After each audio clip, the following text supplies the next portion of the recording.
ဝင်ကြီးလုံးဝကိုပေးကြမလို့တဲ့အသစ်ဆက်ဆက်ဖွင့်ထားတဲ့အရန်လာပါတဲ့ဘန်ကောက်မြို့လေကောင်ကစီယံပါရဂုံကုန်တာရဲ့ငါးထပ်မြောက်မှာဖွင့်ထားတဲ့ Nestopia ဆိုတဲ့အနာဂတ်မှာဖြစ်ပေါ်လာတဲ့မြို့ငယ်လေးတွေစီကိုမမြင်ခေါ်သွားပေးမယ်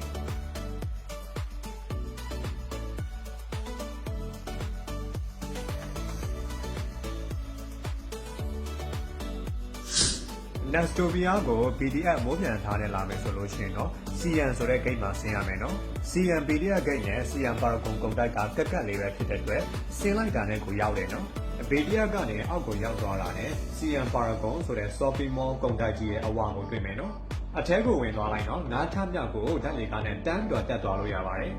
CN ပါရဂုံရဲ့ငါးထပ်မြောက်မှာပဲ Nestopia ဆိုတဲ့အနာဂတ်မှာဖြစ်ပေါ်လာမယ့်မြို့ငယ်လေးတွေရဲ့ပုံစံလေးကိုစတင်တွေ့ရမှာဖြစ်ပါတယ်ကမ္ဘာအဆင့်မီအောင်ပြုလုပ်ထားတဲ့အတွက်လုံးဝကိုပြောကြမရှိတော့အောင်နောက်ပါတယ်ဗီဒီယိုလေးတွေရိုက်ကူးလို့ရတယ်အလှတပ်ပုံလေးတွေစိတ်ကြိုက်ရိုက်လို့ရတယ် Nestopia ရဲ့အဓိကရွေးရချက်ကတော့အနာဂတ်မှာဖြစ်ပေါ်လာနိုင်တဲ့မြို့ငယ်လေးတွေရဲ့ပုံစံကိုအဓိကဖော်ကျူးထားတာဘန်ကောက်မြို့ရဲ့ပိုအေစစ်ကမ္ဘာငယ်လေးလို့လည်းတင်စားနေကြပါတယ်